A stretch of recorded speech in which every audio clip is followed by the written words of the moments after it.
laptop orchestra. That's one orchestra. A second orchestra as part of the piece was the nature orchestra. So we had nature asks no questions. It's relentless, and it goes on, and that acts as a shell in which it houses the voices, the memories. And then the third orchestra was a drone orchestra, which I played live on a MIDI piano fed into the laptops. So I work in layers, and these layers came together, and then the piece ends in laughter, a kind of cosmic bataille-like laughter in the face of death. So you have an overwhelming amount of laughter that had to be put through granular synthesis, and each of the laptop layers recorded their own laughs, and then we multiplied it by 20 and then 30 until we had 1 million voices, all laughing at death. So that was the most exciting part of my residency as far as the actual hands-on work with this laptop orchestra. It was so wonderful. The other parts of my residency have been equally fruitful, and I worked with Soundwire, with Chris Chafe in Banff, and other players in Troy, New York at the Rensselaer Institute.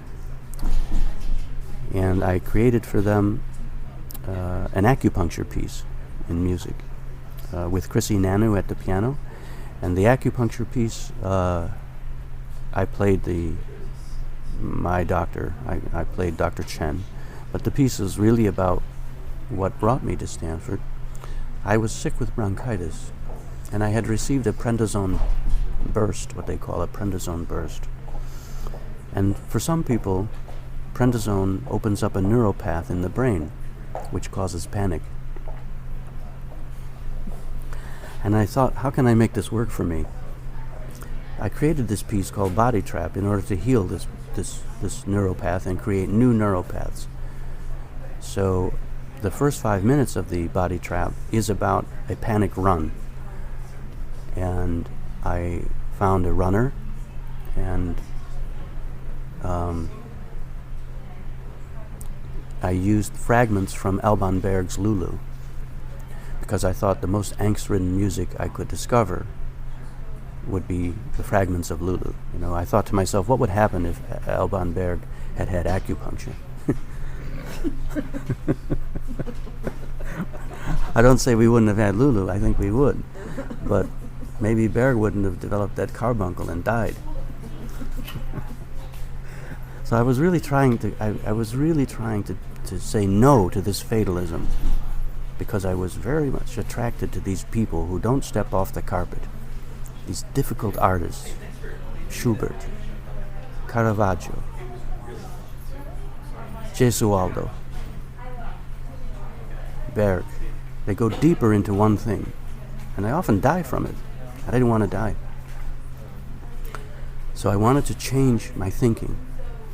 So after 5 minutes of this prednisone burst, in which you have running, I then submit the running body to an acupuncture session, and each needle that goes into this body is assigned a Hindu tala. And right away, the needle and the tala, the Hindu tala, is calming, has a calming effect. And after 85 of them, the body gets lighter, the effect of the prednisone is gone, and it ends with a 5-minute series of binaural beats, in which one is very, very peaceful. So, and actually, by playing the part of the doctor, I helped to cure myself.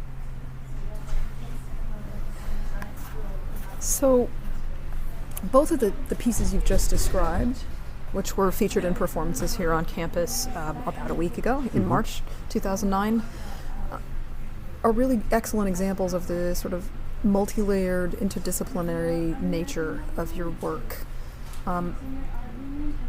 When did you begin to introduce that, or have you always worked in this way, in combining technology, the auditory, the visual, or is that something that evolved for you over the years? I did not always work this way, and I did a lot of music for acoustic instruments. I was always interested in electronic music, and I had a lot of tape music that I did in a kind of music concrete way. But the idea of multidisciplinary work came after I lost music entirely, or at least I thought I'd lost music. I gave up being a composer, and I thought I just can't do this anymore. I was about 40.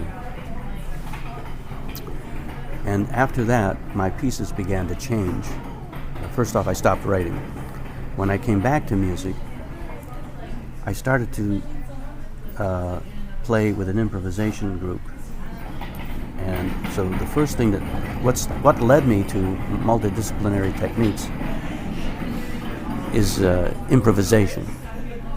So from improvisation, I started to add ideas. And some of the ideas were like studies in critical theory led me to multidisciplinary ideas. I began to teach. I teach a course called Music and Art since 1945, and we study a lot of critical theory and a lot of ideas of Baudrillard and technology. I was interested in many ideas in critical theory, ideas like deconstruction. How could you deconstruct something? Well, technology is a great tool for that. I took 2 bars of Ravel and deconstructed it and fed it through an electronic music sampler. I found that working with interdisciplinary areas just went along with whatever was happening for me at that